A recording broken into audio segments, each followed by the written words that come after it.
তো আপনারা দেখতে পাচ্ছেন আমরা আস্তে আস্তে এগিয়ে যাচ্ছি ফরিদপুরের শালথার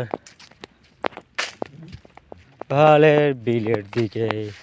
তো অবহেলিত এই রাস্তাটি কাদামাক্ত হয়ে রয়েছে, এখান দিয়ে গাড়ি চলাচল করতে পারে না। তো নতুন সরকার নতুন এমপির কাছে আমাদের অনুরোধ, এই হালটটি কিছুটা উঁচু করে মাটি কেটে এখান দিয়ে পাকা করে দেয়া, তাহলে সবাই পাট এবং পেঁয়াজ সহজে ফসলগুলো বাড়িতে নিতে পারবে।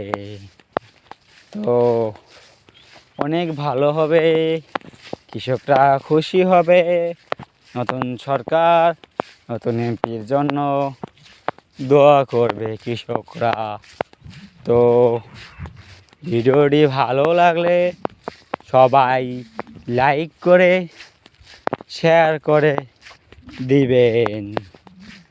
তো ভালো থাকবেন, সবাই সুস্থ থাকবেন।